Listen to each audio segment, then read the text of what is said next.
শীত মানেই নানা রকমের পিঠাপুলি। আজ আপনাদের সাথে শেয়ার করব নরম তুলতুলে খিরসা ভরা পাটিসাপটা পিঠা। ভীষণ মজাদার এই পিঠাটা খুব সহজভাবেই আজ আমি তৈরি করেছি। পিঠা তৈরির জন্য এখানে আমি মেজারমেন্ট কাপে 1.5 কাপ পরিমাণ শুকনো চালের গুঁড়ো নিয়েছি, সাথে নিয়েছি 1/2 কাপ পরিমাণ ময়দা। ময়দাটা দিলে পিঠাটা অনেক বেশি সফট হয়। এবারে এর মধ্যে দিয়ে দিচ্ছি প্রায় 3 টেবিল চামচের মতো চিনি, সাথে দিয়ে দিচ্ছি প্রায় 1 চা চামচের মতো লবণ। চিনি আর লবণটা দেওয়া হয়ে গেলে দিয়ে দিচ্ছি 1 কাপের মতো লিকুইড দুধ। আপনারা চাইলে এখানে গুঁড়ো দুধও দিতে পারেন। তারপর অল্প অল্প করে পানি দিয়ে একটা পাতলা ব্যাটার তৈরি করে নিতে হবে। তবে একেবারে পাতলা ব্যাটার তৈরি করা যাবে না, একটু ঘন রেখেও ব্যাটারটা তৈরি করতে হবে। আপনাদেরকে দেখেই বুঝে নিতে হবে যে ব্যাটারটা কেমন হচ্ছে।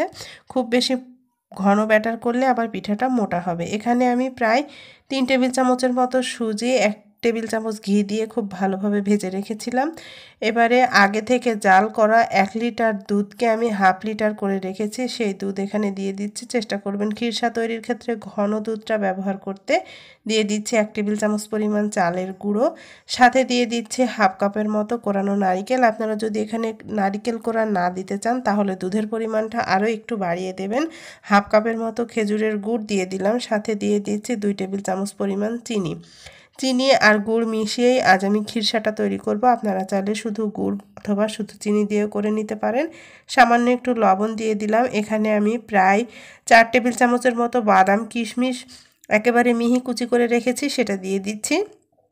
বাদাম কিশমিশটা দিলে খিরসাটা খেতে অনেক বেশি ভালো লাগে। কিছুটা গরম মশলা, এলাচ, দারচিনিও দিয়ে দিলাম। তারপর এটা চুলায় বসিয়ে খুব ভালোভাবে জাল করে নেব। এখানে আমি 2 প্যাকেট গুঁড়ো দুধ দিয়ে দিচ্ছি 10 টাকা দামের। এতে করে খিরসার স্বাদটা দ্বিগুণ হয়ে যাবে। খিরসাতে গুঁড়ো দুধ দিলে খেতে আরও বেশি ভালো লাগে। খুব ভালোভাবে নাড়াচাড়া করে খিরসাটা বানিয়ে নেব। এতে বেশ কিছুক্ষণ পর খিরসাটা রেডি হয়ে এসেছে। এরকম একটু নরম থাকতেই খিরসাটা নামিয়ে নিতে হবে। ঠান্ডা হওয়ার পর এটা আরও অনেকটা শক্ত হয়ে যাবে। এবারে পিঠাগুলো বানিয়ে নেব। বানানোর আগে ব্যাটারটাকে আরও বেশ খানিকটা ফেটিয়ে নিয়েছি। এবার চুলায় একটা প্যান গরম বসিয়ে সামান্য একটু তেল ব্রাশ করে নিলাম। এবারে 1 চামচের মতো ব্যাটার দিয়ে হালকা হাতে এভাবে ঘুরিয়ে নিচ্ছি। তারপর চুলার জালটা একেবারে লোতে রেখে এটাকে 1 মিনিটের জন্য একটু রান্না করে নেব। তারপরে এক সাইড দিয়ে এভাবে করে আমি মিশ্রণটা দিয়ে দিচ্ছি খিরসার। খিরসাটা আপনারা আপনাদের পছন্দ মতো বাড়িয়ে বা কমিয়ে দিতে পারেন। এবারে একটা স্প্যাচুলা দিয়ে এক সাইড থেকে এভাবে মুড়িয়ে নিলেই পিঠাটা রেডি হয়ে যাবে। তারপর এটাকে আবারও কিছুক্ষণ ভেজে নেব।